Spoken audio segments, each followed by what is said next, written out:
అందరికీ నమస్కారం. మీరంతా కూడా జయప్రకాష్ నారాయణ గారు జేఎఫ్సీ మీద చేసిన కమెంట్స్ చూసే ఉంటారు. చాలామందికి ఇది కొంచెం సర్ప్రైజింగ్ అనిపించిండొచ్చు, కానీ నాకైతే ఏం సర్ప్రైజింగ్ అనిపించట్లేదు. ఎందుకంటే నేను జయప్రకాష్ నారాయణ గారి ఫేస్బుక్ పేజ్ని గత 4 సంవత్సరాలుగా మేనేజ్ చేస్తున్నాను. ఒక రకంగా పవన్ కళ్యాణ్ గారు జేపీ గారు కలవడం వెనకాల కూడా నా పాత్ర ఉందని నేను అనుకుంటున్నాను. మీరు ఏదైతే చూసారో జనసత్తా అనే క్యాంపెయిన్ సోషల్ మీడియాలో ఆవేశం ప్లస్ ఆలోచన ఈక్వల్ టు మార్పు అనేసి కొన్ని వందల పోస్టర్లు, అవన్నీ కూడా నేను చేయించినవి. నేను నా దగ్గర ఉన్న వాలంటీర్స్ టీంతో, నాకున్న సోషల్ మీడియా కాంటాక్ట్స్ ఈ స్లోగన్ తయారు చేసి గత 2013 నుంచి ఆల్మోస్ట్ ఇది రన్ చేస్తున్నాను. వీళ్ళిద్దరు కలిసి పనిచేయాలనేసి 2014 ఆల్మోస్ట్ అది వర్కౌట్ అయ్యి జేపీ గారుకి పవన్ కళ్యాణ్ గారు మల్కాజ్గిరి సపోర్ట్ కూడా అనౌన్స్ చేశారు. ఆ తర్వాత రకరకాల కారణాల వల్ల వాళ్ళు కలిసి పనిచేయలేకపోయారు. సరే, నేను అప్పటి నుంచి కూడా 2014 ఎలక్షన్స్ అయిపోయిన నుంచి కూడా అట్లీస్ట్ 2019 కన్నా ఇది రియాలిటీగా చేయాలనేసి 2014 నుంచి కొన్ని వందల పోస్టర్లు జనసత్తా అనేసి వీళ్ళిద్దరు కలిసి పనిచేయబోతున్నారని డిస్కషన్స్ జరుగుతున్నాయని రకరకాలుగా సోషల్ మీడియాలో స్ప్రెడ్ చేశాను. సో నేనైతే అనుకున్నానో ఆల్మోస్ట్ యూత్ అంతా కూడా అలానే ఆలోచించడం, ఎక్కువ మంది పవన్ కళ్యాణ్ గారు ఎక్కడికి వెళ్ళినా కూడా ఆయన్ని క్వశ్చన్ చేయడం, మీరు జేపీ గారితో ఎప్పుడు కలిసి పనిచేయబోతున్నారు, ప్రొఫెసర్తో ఎప్పుడు కలిసి పనిచేయబోతున్నారని ఆయన పాజిటివ్గానే రెస్పాండ్ అవుతూ వచ్చారు. సో ఫైనల్గా 2018లో జేఎఫ్సీ ద్వారా పవన్ కళ్యాణ్ గారు జేపీ గారు కలిసి పనిచేయడం స్టార్ట్ చేశారు.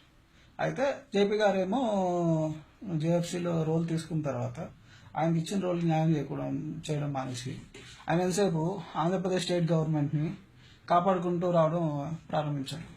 దానికి కారణం ఏంటంటే, నేను జయప్రకాష్ గారి యూత్ ఆర్గనైజేషన్కి హెడ్గా కూడా ఉన్నాను. సో మాకు ఆయన 10 నెలల క్రితం స్వరాజ్ యాత్ర అనేసి ఒకటి స్టార్ట్ చేశాడు. స్టార్ట్ చేస్తున్న టైంలో మాకు ఇచ్చిన ఇన్స్ట్రక్షన్స్ ఏంటంటే, ఈసారి తెలుగుదేశం ప్రభుత్వం వాళ్ళు జేపీ గారిని పార్లమెంట్కి పంపించబోతున్నారు. సో కాబట్టి మీరు దయచేసి టీడీపీ వాళ్ళని అటాక్ చేయొద్దు. ఈసారి జేపీ గారు ఈ టర్మ్ ఎంపీగా కానీ కాకపోతే ఇంక లైఫ్లో ఆయన ఎంపీ కాలేడు, అండ్ ఆయన జీవితంలో అదొక వెల్త్గా ఉండిపోతుంది. ఇలాంటి వ్యక్తి పార్లమెంట్కి వెళ్ళాల్సిన అవసరం ఉంది. సో మీరు తెలుగుదేశాన్ని ఏమనొద్దు, మన సమయాన్ని పాటించండి, మనకి ఎలాగో వాళ్ళు ఎంపీ సీట్ ఇస్తారు కాబట్టి మనం ఇంకెక్కువ కష్టపడాల్సిన అవసరం లేదు, మీరు సైలెంట్గా ఉండండి అని చెప్పారు. సో మేము అలానే సైలెంట్గా ఉన్నాం. కట్ చేస్తే ఈ మధ్య పవన్ కళ్యాణ్ గారు మళ్ళీ జయప్రకాష్ నారాయణ గారిని అప్రోచ్ అయ్యారు. జేఎఫ్సీలో ఆయనకు ఒక రోల్ ఇచ్చారు. మాకు అప్పుడే డౌట్ వచ్చింది, ఈయన ఆల్రెడీ చంద్రబాబు నాయుడుతో ఒక అండర్స్టాండింగ్ వచ్చేసాడు కదా, ఇప్పుడు మళ్ళీ పవన్ కళ్యాణ్ గారితో కలుస్తున్నారేంటి, ఇది ఎలా ఎటు వస్తుందో అనేసి అనుకుంటున్నాను. నేను అనుకున్నట్లుగానే ఈయన అక్కడ రోల్ అయితే తీసుకున్నాడు, కానీ తీసుకునేసి మొత్తానికి అక్కడ స్టేట్ గవర్నమెంట్ని వెనకేసుకొస్తూ మాట్లాడడం, అక్కడ ఎవరైనా స్టేట్ గవర్నమెంట్ విమర్శిస్తే వాళ్ళ వాయిస్ని సప్రెస్ చేయడం, ఈయన మధ్యలో అడుపడేసి వాళ్ళని మాట్లాడదనడం, స్టేట్ గవర్నమెంట్ మీకు సమాచారం ఎలా ఇచ్చింది, అఫిషియల్గా ఇవ్వాలి కదా, ఆర్టీఐ ద్వారా మనం సమాచారం తీసుకున్నాను, ఉండవాలి గారు అడిగితే అఫిషియల్గా అవసరం లేదండి, నాకున్న సోర్సెస్ ఉన్నాయి, నేను నా సోర్సెస్ ద్వారా నేను తీసుకున్నాను, ఒకవేళ రేపు పొద్దున స్టేట్ గవర్నమెంట్ రివర్స్ అయినా సరే నేనున్నాను కదా, నాది బాధ్యత అంటూ ఈయన వియర్డ్గా మాట్లాడడం, ఇవన్నీ కూడా మనం చూసాం. సో ఎందుకు ఈయన ఇలా ప్రవర్తిస్తున్నాడు? అసలు మనం ఒక ఇంటలెక్చువల్ అనుకునే వ్యక్తి, ఒక గొప్ప నిజాయితీ పరుడు అనుకుంటున్న వ్యక్తి ఎందుకు ఇలా బిహేవ్ చేస్తున్నాడు అంటే, మీరు అనుకుంటున్నంత నిజాయితీ పరుడు అయితే ఆయన కాదు, మీరు అనుకుంటున్నంత క్రెడిబుల్ పర్సన్ అయితే ఆయన కాదు. ఆయన నిజస్వరూపం ఏంటంటే, మీకు 2014 ఎలక్షన్స్ అప్పుడు టీడీపీ బీజేపీతో కలిసి ఈయన అలయన్స్లో ఎంపీ సీట్ కోసం ట్రై చేశాడు. అయితే అప్పుడు ఏమైందంటే, వాళ్ళేమో ఈయనకి విజయవాడలో కానీ ఒంగోలు కానీ ఇస్తా ఉన్నారు. ఈయన ఏంటంటే, నాకు ఎంతసేపు మల్కాజ్గిరిలో కావాలని పట్టుబట్టాడు. సో పట్టుబట్టినప్పుడు వాళ్ళు ఆ డిస్కషన్ నడుస్తున్నాయి, వాళ్ళు కొన్ని ఎమ్మెల్యే సీట్లు ఆంధ్రాలో ఒక ఎంపీ సీట్ ఇస్తూ ఉన్నారు.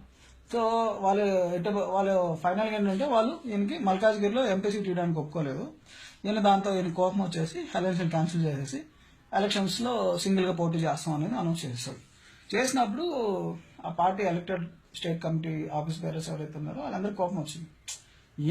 ఈయన కొంత కాంప్రమైజ్ చేస్తే ఆంధ్రాలోని కంటెస్ట్ చేయొచ్చు కదా, ఇప్పుడు ఈయనకి ఎంపీ సీట్ ఇవ్వలేదనేసి, ఈయన అడిగిన చోటు ఇవ్వలేదనేసి అలయన్స్నే క్యాన్సిల్ చేశారు. ఎంతసేపు ఈయన స్వార్థం కోసం మా భవిష్యత్తు అంతా నాశనం చేశాడు అనేది వాళ్ళు కొంత డిసప్పాయింట్ అయ్యి పార్టీ యానివర్సరీ దాంట్లో ఆయన విమర్శించారు. ఏమని, మీరు ఏదైనా డెసిషన్ తీసుకుంటే అందరితో కలిసి చర్చించి అందరిని ఒప్పించి ఒక డెసిషన్ తీసుకోవాలి, కానీ మీకు నచ్చినట్టుగా మీరు డిక్టటోరియల్ మెథడ్లో మీకు అలయన్స్లో సీట్ ఇవ్వలేదు కాబట్టి, మీరు అడిగిన చోట ఇవ్వలేదు కాబట్టి అలయన్స్ క్యాన్సిల్ చేసేయడం, మీకు అడిగిన చోట సీట్ ఇస్తే అలయన్స్ని ఓకే చేయడం ఇవన్నీ కరెక్ట్ కాదు అనేసి వాళ్ళు క్వశ్చన్ చేశారు.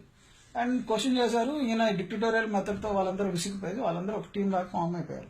సో ఈయన ఏంటంటే ఓకే లోక్సత్తా పార్టీలో మనకు ప్యారలల్ ఫోర్స్ ఒకటి తయారవుతుంది, వీళ్ళందరూ మనల్ని క్వశ్చన్ చేయడం స్టార్ట్ చేశారు అనేసి ఈయన ఏం చేశాడు, ఈయనకు నచ్చిన వ్యక్తిని సురేంద్ర శ్రీవాస్తవ ఆయన మహారాష్ట్ర నుంచి పిలిపించి ఆయనతో సో ఈయన ఒక ప్లాన్ ఏం చేశాడంటే నేషనల్ ప్రెసిడెంట్గా నేను రిజైన్ చేస్తున్నాను, నా ప్లేస్లో వేరే వాళ్ళు రావాలి అనేసి ఈ ప్రెసిడెంట్ని ఎన్నుకునేదానికి ఒక నామినేటెడ్ కమిటీ ఒకటి ఫామ్ చేసి ఈ కమిటీ వాళ్ళు ఫస్ట్ ఏం చెప్పారు, ఈ కమిటీ వాళ్ళు ఇంటర్నల్ ఎలక్షన్స్ ఏ విధంగా నిర్వహించాలో వీళ్ళు డైరెక్షన్స్ ఇస్తుంది అన్నారు. కొద్ది రోజులు పోయిన తర్వాత ఎలక్షన్స్ లేవు, ఏం లేవు, ఈ నామినేటెడ్ కమిటీయే రికమెండ్ చేసేసింది ఆ మహారాష్ట్రలో జేపీ గారు అనుచరుడు అయిన సురేంద్ర శ్రీవాస్తవాన్ని ప్రెసిడెంట్గా అనౌన్స్ చేసేసింది. దాన్ని ఈ ఎలక్టెడ్ స్టేట్ కమిటీ తెలుగు రాష్ట్రాలు తెలంగాణ కమిటీ కానీ ఆంధ్ర కమిటీ కానీ వాళ్ళు తీవ్రంగా వ్యతిరేకించారు. ఎందుకంటే లోక్సత్తా ఉన్నదే తెలుగు రాష్ట్రాల్లో, అది అరొకర ఉంది. మహారాష్ట్రలో మహా అంటే పట్టుమంది 10 మంది కూడా ఉండరు, కర్ణాటక 10 మంది కూడా ఉంటారు. సో వీళ్ళందరూ కలిసి నేషనల్ ప్రెసిడెంట్ని ఎలా ఎన్నుకుంటారు, ఎలక్షన్స్ పెట్టండి, ఓటింగ్ నిర్వహించండి, సభ్యులు పార్టీ సభ్యులు వాళ్ళకి నచ్చిన వ్యక్తిని నేషనల్ ప్రెసిడెంట్గా ఎన్నుకుంటారు అని అంటే ఏమి చేయకుండా ఆయన నేషనల్ ప్రెసిడెంట్గా అనౌన్స్ చేశారు. సో దీంతో వాళ్ళు చాలాసార్లు జేపీ గారితో చర్చించారు, ఆయన పరిష్కరించకపోయేసరికి వాళ్ళు మీడియాకు కూడా ఎక్కారు. ఆ వీడియోస్ అన్ని కూడా మీరు యూట్యూబ్లో కొడితే ఏరబోలా అనేసి ఉంటాయి. అయితే ఏమైందనంటే వాళ్ళు సపరేట్గా అయిపోయిన తర్వాత జేపీ గారు ఏం చేశారు, ఓకే వాళ్ళు సపరేట్ అయిపోయారు, మనం అనుకున్న ప్లాన్ వర్కౌట్ అయిపోయింది అనేసి ఇంకా ఆటోమేటిక్గా వాళ్ళు ఫేడ్ అవుట్ అయిపోతారు అనేసి ఈయన సురేంద్ర శ్రీవాస్తవ టీం ఏదైతే కార్యక్రమాలు చేస్తున్నారో ఆ కార్యక్రమాలు ఈయన పాల్గొనడం మొదలుపెట్టాడు. అంటే పైకి ఏంటంటే నేను ఎవరి వైపు, నేను సురేంద్ర శ్రీవాస్తవ వైపు ఉన్నానా కటారి వైపు ఉన్నానా అని చెప్పకుండా ఉన్నాడు. బట్ ఇండైరెక్ట్గా ఏంటి సురేంద్ర శ్రీవాస్తవ వైపు ఉన్నాడు అని సభ్యులందరికీ మెసేజ్ ఇవ్వడం కోసం సురేంద్ర శ్రీవాస్తవ వాళ్ళు చేసే కార్యక్రమాలు వెళ్ళి పార్టిసిపేట్ అయ్యేవాడు. ఈ పార్లర్ టీం కటారి గారు ఏదైతే ఉన్నారో వాళ్ళు చేసే కార్యక్రమాలు నేను పార్టిసిపేట్ అయ్యేవాడు కాదు. అంటే చెప్పకనే ఇండైరెక్ట్ గా ఓకే ఈయన అనుచరుడికి ఈయన మద్దతు ఇచ్చుకొని పార్టీని మళ్ళీ సురేంద్ర శ్రీవాస్తవ ద్వారా ఈయన టేక్ ఓవర్ చేయాలని అనుకున్నాడు. అక్కడ మళ్ళీ ప్లాన్ రివర్స్ అయింది. ఆ సురేంద్ర శ్రీవాస్తవ అనే ఆయన పార్టీ ఫండింగ్ మొత్తం ఆయన పేరు మీద మార్పిచ్చేసుకునేసి ఇంకా ఆయనకు జేపీని సైడ్ చేసేసాడు. సో ఆ తర్వాత ఏమైంది, ఈ మధ్య వచ్చేసి రీసెంట్గా ఏంటంటే జేపీ గారు మాతో చెప్పింది ఏంటంటే ఓకే ఈయన నాకు మనకి జాతీయ రాజకీయాల్లో ఏదైనా పాత్ర ఇప్పిస్తాడనేసి ఈయనకి మన పార్టీ అప్పచెప్పాము, ఆయన ఏ పాత్ర ఇప్పించలేదు, అట్లాంటప్పుడు పార్టీ ఆయనకెందుకు, మనం అకౌంట్స్ అన్ని కూడా మనం హ్యాండ్ ఓవర్ చేసుకుందాం అనేసి పార్టీ సభ్యులతో ఆయన అన్నాడు. ఇప్పుడు ఏంటి మళ్ళీ సురేంద్ర శ్రీవాస్తవగా ఈయనకి నేషనల్ లెవెల్లో ఏదో ఒక రోల్ ఇప్పిస్తామన్నాడు, ఆ రోల్ ఇప్పించలేదు కాబట్టి ఇప్పుడు మళ్ళీ సురేంద్ర శ్రీవాస్తవ మీద కూడా రివర్స్ అయిపోయాడు. సో ఎప్పటికప్పుడు ఆయన స్వార్థం కోసం పార్టీలో ఉన్న నాయకులను కానీ పార్టీని కానీ ఆయన వాడుకుంటూ వస్తూ అక్కడ మీకు ఇంకొన్ని ఎగ్జాంపుల్స్ చెప్తా. కూకట్పల్లిలో రాజమౌళి గారి కిరవాణి గారి వైఫ్ ఉన్నారు వల్లి గారు, ఆవిడ పనిచేస్తా ఉండేవారు. ఆవిడకి చాలా మంచి పేరు వస్తుంది. అక్కడ మంచి పేరు వస్తుండేసరికి ఈయన కొంతమంది అనుచరుల చేత ఆవిడ మీదకి రివోల్ట్ చేయించి ఒక పంచాయతీ పెట్టించారు. ఆ పంచాయతీలో ఏంటంటే జేపీ గారు వల్లి గారికి చెప్పింది ఏంటంటే ఏమండి ఇలా మీరు కూకట్పల్లిలో పనిచేస్తే మిగతా వాళ్ళకి గుర్తింపు రావట్లేదు అనేసి వాళ్ళు బాధపడుతున్నారు, మీరు కూకట్పల్లి కాకుండా వేరే చోటుకి వెళ్ళిపోయేసి అక్కడ పని చేసుకోండి అని చెప్పారు. ఆవిడేంటంటే నాకేం పట్టింది కర్మ, నేను వెళ్ళి ఇంకో నియోజకవర్గంకి వెళ్ళి పని చేసుకోవాల్సిన కర్మ ఏంటి, ఇక్కడేదో మంచి పని చేద్దాం అనేసి వస్తే మీకు వద్దని అనుకుంటే నేను హ్యాపీగా వెళ్ళిపోయి ఇంట్లో కూర్చొని నా పనులు నేను చేసుకుంటానని ఆవిడ హ్యాపీగా వెళ్ళి సినిమాగా పనులు ఆవిడ చూసుకుంటున్నాం. అంటే ఏంటి ఈయనకు తప్పించి లోక్సత్తాలో ఇంకా వాయిస్ ఉండకూడదు, ఎవరైనా ఎదుగుతున్నారు అని అంటే వాళ్ళని తొక్కేస్తాడు. సివిఎల్ నరసింహారావు అని ఒక ఆయన ఉన్నాడు, ఆనంద్ సినిమాలో ఫాదర్ క్యారెక్టర్ అయ్యి చేస్తుంటాడు, కొద్ది పాపులర్ యాక్టర్. ఆయన కూడా అంతే, ఆయన సికింద్రాబాద్లో ఎంపీగా కంటెస్ట్ చేసి 60,000 ఓట్లు ఏమో వచ్చాయి. ఆయన కూడా కొన్ని విషయాలు ఆయన విమర్శించాడు, ఆర్గనైజేషన్ని సరిగ్గా రన్ చేయట్లేదని విమర్శించాడని ఆయన తొక్కేశాడు. మిత్ర అని ఒక ఆయన ఉన్నారు ప్రజారాజ్యంలో యాక్టివ్ ప్రమోషన్, ఆయన కూడా ఇంత. అందరూ అడిగేది ఏంటంటే నువ్వు పార్టీని డిక్టటోరియల్ మెథడ్లో రన్ చేయొద్దు, డెమోక్రాటిక్గా ప్రతి జిల్లాల్లో నిజాయితీగా పనిచేసే వాళ్ళకి బాధ్యతలు అప్పచెప్పి పార్టీని ఎక్స్పాండ్ కానివ్వు అని చెప్పి అందరు రిక్వెస్ట్ చేస్తారు. ఎవరైతే రిక్వెస్ట్ చేస్తారో వాళ్ళు సైడ్ చేయించడం, ఈయన చంచాలతో వాళ్ళ మీదకి రివర్స్ అవ్వడం, గ్రూపిజం క్రియేట్ చేయించడం, మొత్తానికి పార్టీలో నుంచి వాళ్ళని బయటకు పంపించడం, ఇది ఏం చేసే పనులు. సో చివరికి ఈయన ఎంత నీచమైన స్థితికి దిగజారుతాడంటే వైబీఐ అనేది లోక్సత్తాగా ఒక యూత్ ఆర్గనైజేషన్ ఉంది. పాపం అజీజ్ అనేసి ఒక అతను దాన్ని స్టార్ట్ చేశారు.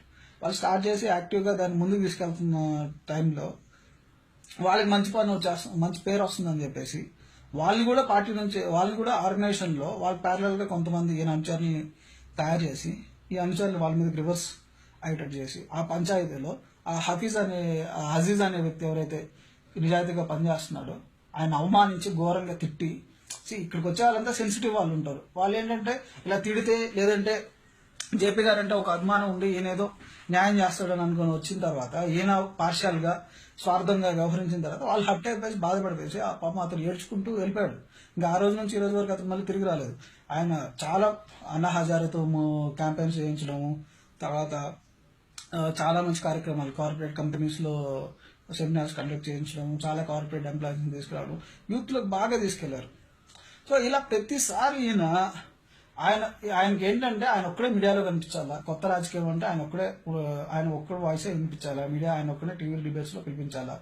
ఆయన ఆ ఫండింగ్ అది రేస్ చేసుకునేసి ఆయన ఇంకో పని లేదు, ఏదైతే ఈ పొలిటికల్గా ఫండింగ్ వస్తుందో దీని నుంచి ఆయన కుటుంబం పోషించుకోవాలా. సో ఆ డబ్బులన్నీ రేస్ చేసుకునేది ఆయన వాడుకోవాలి. ఇక్కడ నెంబర్ 2 వాయిస్ ఉంటే ఏంటంటే ఫండింగ్ కూడా మిగతా వాళ్ళకి వెళ్ళిపోద్ది, మీడియా కూడా మిగతా వాళ్ళని పిలుస్తుంది. కాబట్టి ఎవరిని ఎదగనీయకుండా పార్టీని డిక్టటోరియల్ మెథడ్లో ఆయన రన్ చేస్తున్నారు. సో ముందు ఈయన సమాజానికి ఏంటంటే ఈయన పార్టీ పరిస్థితి ఏంటి, ఈరోజు అసలు లోక్సత్తా ప్రెసిడెంట్ ఎవరు, సురేందర్ శ్రీవాత్సవ, జయప్రకాష్ నారాయణ. సురేంద్ర శ్రీవాత్సవ ప్రెసిడెంట్ అయితే అసలు ఏ ప్రాతిపదికన ఆయన ప్రెసిడెంట్ అయ్యాడు, అసలు ఇంటర్నల్ ఎలక్షన్స్ లోక్సత్తాలో సరిగ్గా జరుగుతున్నాయా లేదా, దీని గురించి అసలు ముందర ఆయన ప్రజలకు సమాధానం చెప్పాలి. సమాధానం చెప్పిన తర్వాత మిగతా జేఎఫ్సీ క్రెడిబిలిటీ గురించి కానీ ఇంకొక దాని క్రెడిబిలిటీ గురించి కానీ అప్పుడు ఆయన క్వశ్చన్ చేస్తే బాగుంటుంది. సో నేతి బీరకాయలో నెయ్యి ఎంత ఉందో ఈయనలో జయప్రకాష్ నారాయణలో నీతి కూడా అంతే ఉంది. అండ్ ఇంకా కొన్ని విషయాలు ఏంటంటే ఇతనికి భయంకరమైన ఫ్యూడలిస్టిక్ మైండ్ సెట్ ఉంది. నేను 2014 ఎలక్షన్స్ అప్పుడు ఈయనకి ఒక ప్రపోజల్ ఇచ్చాను. ఏమనంటే ఆంధ్రాలో బీసీ ఎస్సీ ఎస్టీలకి సరైన నాయకులు లేరు, మీకు అందరూ మిమ్మల్ని న్యూట్రల్గా చూస్తారు. సో కాబట్టి వాళ్ళ హక్కుల కోసం మీరు పోరాడండి, పోరాడితే మీరు అనుకున్న ఆలోచనలు వాళ్ళ ద్వారా ఇంకా ప్రజల్లోకి బాగా వెళ్తాయంటే ఏం చెప్పింది ఏంటంటే అసలు బీసీ ఎస్టీలకి వాళ్ళకి నాయకులు అయ్యే లక్షణాలు ఉన్నాయా, వాళ్ళు ఎంతసేపు రెడ్డిల కిందో లేదంటే కమ్మోల కిందో పనిచేయాల్సింది తప్పించే వాళ్ళు నాయకులు అయ్యే పరిస్థితి ఉందా అని చెప్పేసి. సో అది ఈయన ఫ్యూడలిస్టిక్ మైండ్ సెట్. ఈయన కులపిచ్చిపోవాలి అది ఇదని మాట్లాడతాడు. ఈ మధ్య గరగపర్రులో ఒక ఇష్యూ జరిగింది. ఆ ఇష్యూ జరిగినప్పుడు మా వాళ్ళు ఏం చెప్పారంటే, సరే ఇలా గరగపర్రులో దళితుల్ని కొంతమంది వెలివేశారు, మీరు దాని గురించి స్పందించండి అంటే స్పందించలేదు. నాకు అసలు ఆ ఇష్యూ ఏం జరిగిందో తెలియదు, నేను మీడియా చూడమని చెప్పాడు. గరగపర్రు ఇష్యూ ఆంధ్రాలో తెలియని వ్యక్తులు ఎవరైనా ఉన్నారా? కారణం ఏంటంటే ఈయన ఆ ప్రోగ్రామ్ అయిపోయిన తర్వాత ఈయన వెళ్తున్న కాలేజ్ ఏదైతే ఉందో ఆ కాలేజ్ వాళ్ళు ఎవరైతే ఆ దళితులను వెలివేశారో ఆ సామాజిక వర్గానికి చెందిన వాళ్ళు అక్కడ ఆ జిల్లాలో వెస్ట్ గోదావరి జిల్లాలో జయప్రకాష్ నారాయణ గారికి ఎక్కువ ఫండింగ్ ఇచ్చేది ఆ సామాజిక వర్గమే. ఒక ముఖ్య నాయకుడు ఒక ఆయన ఉన్నాడు, జానకి రామరాజు గారు అని, ఆయన టీం. సో ఆ రాజులు ఎవరైతే ఉన్నారో వాళ్ళే దళితులను అక్కడ వెలవేసింది గరగపర్రులో. సో ఇప్పుడేంటి గరగపర్రు గురించి ఏదైనా మాట్లాడితే ఏంటి ఫండింగ్ ఆగిపోద్ది ఆ జిల్లా నుంచి. సో ఈయనకి ఫండింగ్ ఆగిపోద్ది కాబట్టి నాకు అసలు గరగపర్రే అసలు ఏం జరిగిందో తెలియదు. సో అంటే కంప్లీట్గా ఈయన తన స్వార్థం కోసం తన స్టాండ్ మార్చుకుంటూ వస్తుంటాడు అనమాట. ఈవెన్ మీకు అక్కడ ఎప్పుడైనా మనం కలవాలని ఆయన దగ్గరికి వెళ్ళాం అనుకోండి, సామాన్యులతో మాట్లాడు.